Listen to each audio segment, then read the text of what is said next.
So with Capricorn being a cardinal sign, this may be a time where you're trying to get funding for perhaps a business, or maybe you're looking to get a grant or something like that. Basically, you're looking to get your hands on other people's money.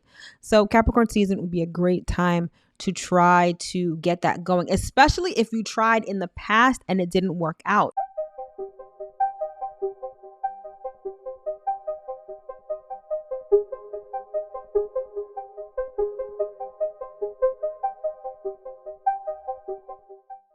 Hello, everybody, and welcome to the Astro Room, where we discuss everything astrology on a weekly and a monthly basis. All right. I am your favorite astrologer, Mel of Divine Feminine Works, where I help people unlock their divinity and discover their magic. So if you are new, welcome. And as always, if you are returning, welcome back. This channel is everything tarot, astrology, spirituality, and manifestation. So if those are the things you like, if those are the things you love, if those are the things you want to learn more about, don't forget to hit that subscribe button as well as that notification bell so you'll always be notified when I come out with new content. All right, and speaking of content, head over to Instagram and hit that follow button. I've got loads of excellent daily content. And when I say daily, I mean daily. I post a lot of great stuff on the regular. So head over there, hit that follow button so you don't miss any of that great stuff.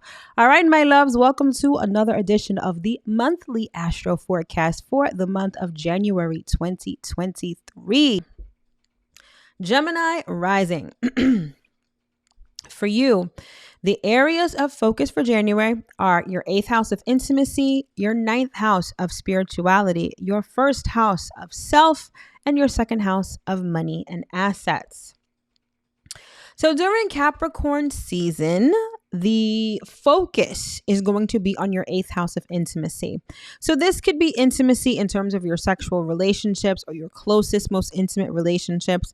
But because we're talking about Capricorn energy, 8th house also covers shared resources and things like debt, mortgages, loans, and stuff like that. So I feel like Capricorn season may find you getting these things in order or trying to achieve these things. Maybe you're trying to get a loan. Maybe you're trying to refinance your mortgage. Maybe you're trying to get your life insurance on track.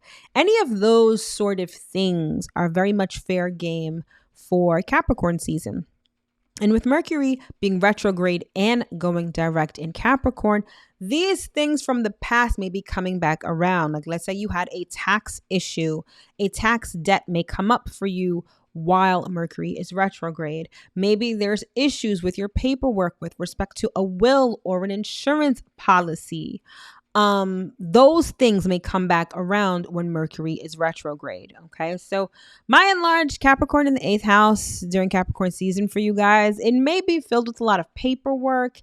It may be filled with trying to go through things, make order of things, make sense of things. It may also find you trying to obtain funding, okay? Because the 8th house also covers other people's money and other people's resources. So with Capricorn being a cardinal sign, this may be a time where you're trying to get funding for perhaps a business, or maybe you're looking to get a grant or something like that. Basically, you're looking to get your hands on other people's money. So Capricorn season would be a great time to try to get that going, especially if you tried in the past and it didn't work out. That Mercury retrograde energy can really help you revive whatever it is that you were trying to do before. All right. And then come Aquarius season, it's going to be all about your 9th house of spirituality and long distance travel. Okay. So this is about learning new things, opening your mind and broadening your horizons. Some of you may go on an intellectual journey of sorts where you're learning new, innovative, and exciting things. Okay. This may be a great time to travel to someplace completely different and off the beaten path. Okay. When it comes to spirituality and faith, you may be looking to experience these things without the labels, if that makes any sense. Okay. I feel like Aquarius in the 9th house is like being spiritual, but not being tied down to a particular ideology. It's more about the experience of spirituality, the experience of God, the experience of the universe. So you may find that Aquarius season is all about that for you. All right. Then when Mars goes direct in Gemini, this is going to be in your 1st house of self.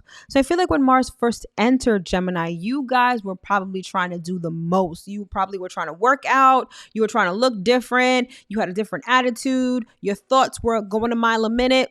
And then by the time Mars went retrograde, like you weren't working out as much, you weren't as hyped, you weren't as amped, all those things I mentioned before.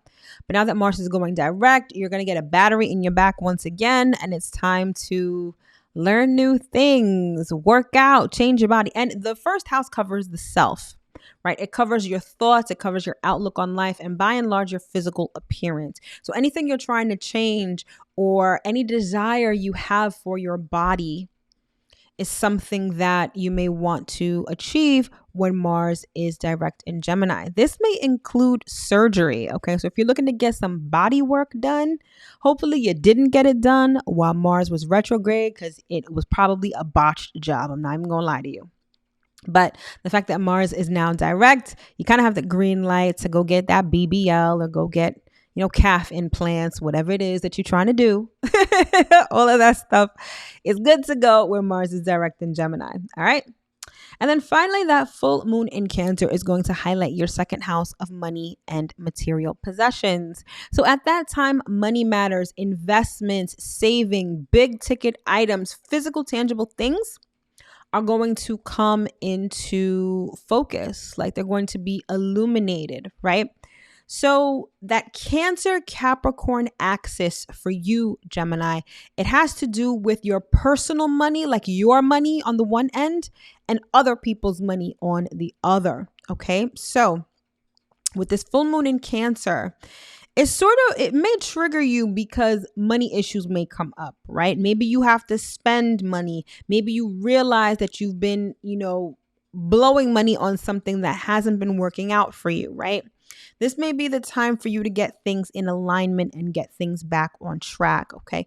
Or maybe this may highlight the fact that maybe you need to start asking for help when it comes to money. Like if you're in a relationship and you're kind of just footing the bill or you're doing everything on your own, maybe this full moon is going to show you that it's okay to rely on someone else for financial assistance or someone else to contribute to the expenses and things like that. But by and large for you, the full moon in Cancer is going to be all about money and possessions. All right.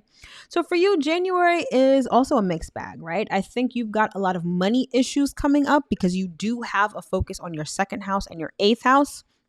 So other people's money, your money, a lot of money issues are going to be coming up for you in January. There's also going to be the ability for you to expand your mind, experience things in new and exciting ways, and also make improvements to yourself, whether it's your attitude and your outlook on life, or whether it's your physical body and your appearance. All right, so that is January for you in a nutshell.